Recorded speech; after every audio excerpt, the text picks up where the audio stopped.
Hello everyone and welcome. Make a cup of your favorite drink and get comfortable because this is a wonderful time for news stories from Yellowcat. Send your own stories in the comments below and maybe they'll be in our new video. Today we have new amazing stories, so subscribe to the channel if you're not subscribed yet. Let's get started. Is revenge ever worthwhile? Share your revenge tales.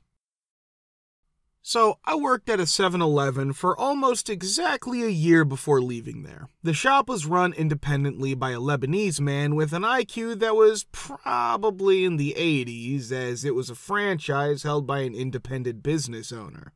He treated us all like S, and the only person who made more than minimum wage was the useless clerk he was cheating on his wife with, who for some reason made $15 an hour. This person was terrible at following the rules in all he did. If he believed that doing so would increase the amount of money he made, then the law did not apply to him. No one who worked at the store ever received a lunch. We were only given brief opportunities to smoke, and we were not permitted to consume anything while we were on the clock. If you labor in the state of California for more than 5 hours without taking a break for lunch, you are entitled to an extra hour's pay, which can be included toward your overtime pay. That was not clear to any of us. On top of that, when he performed payroll, he didn't actually pay attention to when you punched in and out. Instead, he followed the timetable that he had written. Therefore, if you stayed an extra hour or two to assist when it got busy, you would be working for free because the hours wouldn't show up on your timesheet. In addition to that, your agenda was subject to modification at any time that he saw fit. Because he would frequently switch my shift without informing me, I had a number of occasions where he wrote me up for coming up late to work.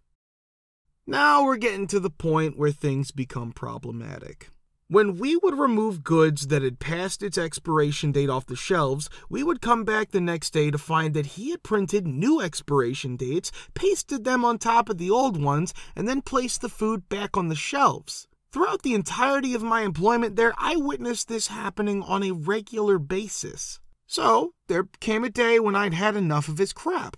I contacted the health department and filed a complaint against him. After that, I sent an email to corporate and informed them of what had transpired. Well, word got back to him, and when I went in the following day, they told me they had gotten a complaint against me and I was dismissed right away. I don't know about you, but I've never had the opportunity to work in an environment that enforced a one-strike policy. Having said that, here's the deal. I had been maintaining records ever since the first day I started working there. I made sure to keep a copy of every schedule that was published as well as every pay stub that was sent to me. That day, I picked up the necessary papers at the labor board where I had gone to get it. You see, if your employer does not provide you with meals and does not pay you for the extra hour that you're meant to be paid for, the labor board has the authority to order your employer to pay you the money that he owes you all at once. Therefore, I completed all of the necessary papers and handed it in. When he had to write a check to me for $2,600, my previous employer didn't act quite as superior as he had before, immediately following the receipt of a sizable fine from the health department. Now I'm trying to get the labor board to force him to hire me back using the whistleblower provision. If I'm successful, I'll get my job back. In the event that I'm rehired, he is responsible for making up for the wages I have not received over the past few months. In addition to that, my former colleague now receives lunch breaks. How satisfying was the payback? It was a really cool experience overall. However, it is not the reason I did it. I did it because I thought that if I didn't do anything, that horrible human being was going to continue exploiting his employees and customers for financial gain while also continuing to be a worthless human being. If I didn't do anything, I felt that he was going to get away with it. The idea that he would get away with his acts without any repercussions was just too much for me to stomach. I started a tech business once and made a product that people really wanted. I was good at technology, but terrible at selling things. It took me about 4 years to find some partners who could help me market and develop a business based on my technology and take it to the next level. First, they didn't pay their way in, which was my mistake. Second, our contract wasn't made to protect me well enough, which was my mistake because we were all friends and I didn't think anything bad would happen. We were still working during the day, and things were going well on starting a business while still working full-time jobs. We were getting closer and closer to being able to make enough money to quit our jobs. My partners began acting strangely and talking about how great it would be to start a new business, an LLC, and add our already successful business as one of the offerings. This would make us all zillions of dollars. They talked about it for weeks and then sent me a long, hard-to-understand deal sign. I quickly realized that the other ideas for the new business were not going to work. I also had a sneaking suspicion that they only wanted to do this to take advantage of the money from the current new business and get rid of me as a partner. It smelled like a rat and my spider senses were going crazy. As part of my job as systems administrator, I spent an afternoon reading their emails on our server. Within minutes, I found solid proof of their plan to carry out the merger in question and then use a clause that would help them fire me and leave me hanging. That certainly made sense of their eagerness for me to hurry up and sign the new contract already. When I looked more closely at the suggested contract, I saw that they could have cheated me out of the deal, not paid me, and left me with nothing. They were going to take my 8,000 hours of work time and sell my technology for a long time.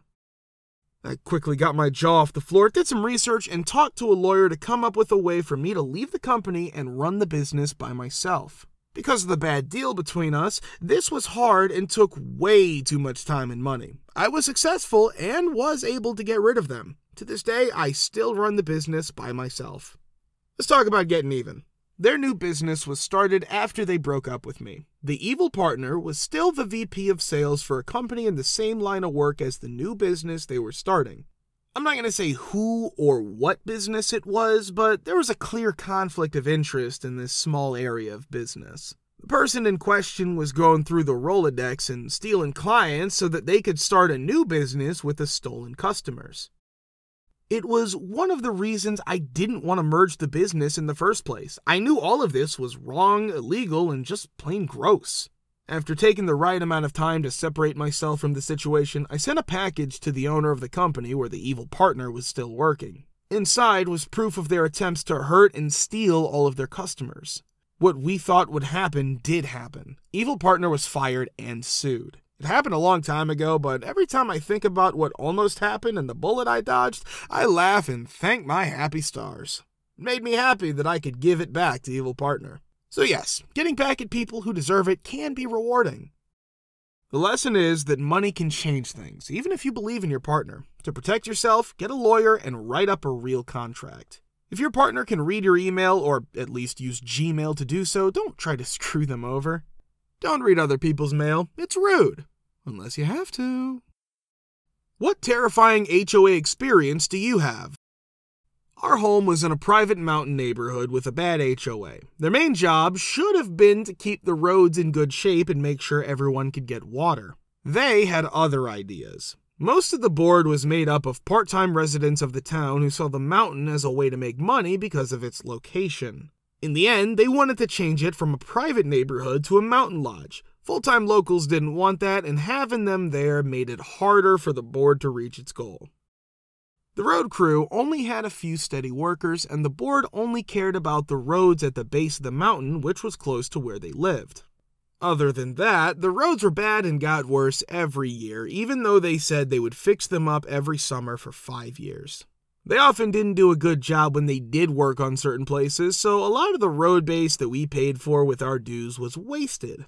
When we called to find out why they hadn't fixed our roads yet, they said there wasn't any more road base and material available, even though we knew where they kept the piles and saw a lot of it that wasn't being used. They also didn't have a plow in the winter, in part because they were lazy and in part for a reason I'll explain later. On top of that, board members selectively implemented rules and fined people they didn't like. They broke the rules too. Our neighborhood was meant to be private. You can't use Airbnb. Part-time and weekend board members often rented out their homes to strangers, and other people did the same with their permission. A lot of the time, their guests didn't care about the rules and agreements that everyone else did. They were rude and did a lot of crap. Also, they wouldn't follow the speed limits, and riding their ATVs on our worst roads hurt them even more.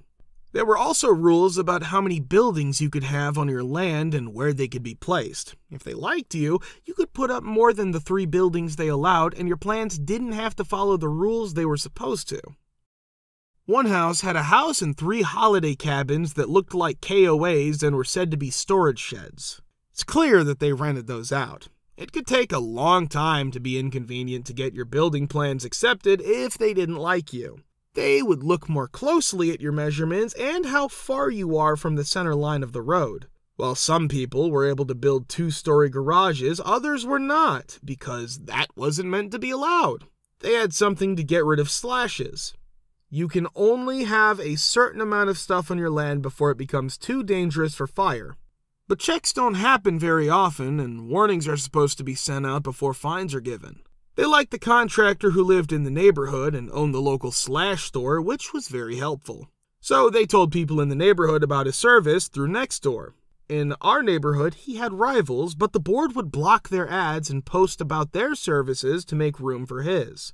Here is the trick. If someone they didn't like tried to sell and move out, they would do a quick check and let people know they had to fix their damage or pay big fines and risk having liens put on their property. When a person tries to say that they weren't told, the board just makes up a fake letter that was sent to them. I must have lost you 2 times. The favorite calls the resident to tell them to shut up about their life and asks, "Oh, you're selling?" This makes the sale more difficult. The slash warning always shows up, and he offers to do it for a ridiculously low price. Soon as he gets the job, they get proof of the deal and the lien is taken off. They pay him money for the slash he brings them from the land. People who live there can also be fined if they can't get it cleared quickly enough and their sale can't go through. They also had a lot of trouble keeping the roads in good shape. People paid the best contractor to clear snow off of people's roads after storms. This was one reason why the road crew he paid for didn't do it very often. He had competitors in the neighborhood who started to get in the way of his style.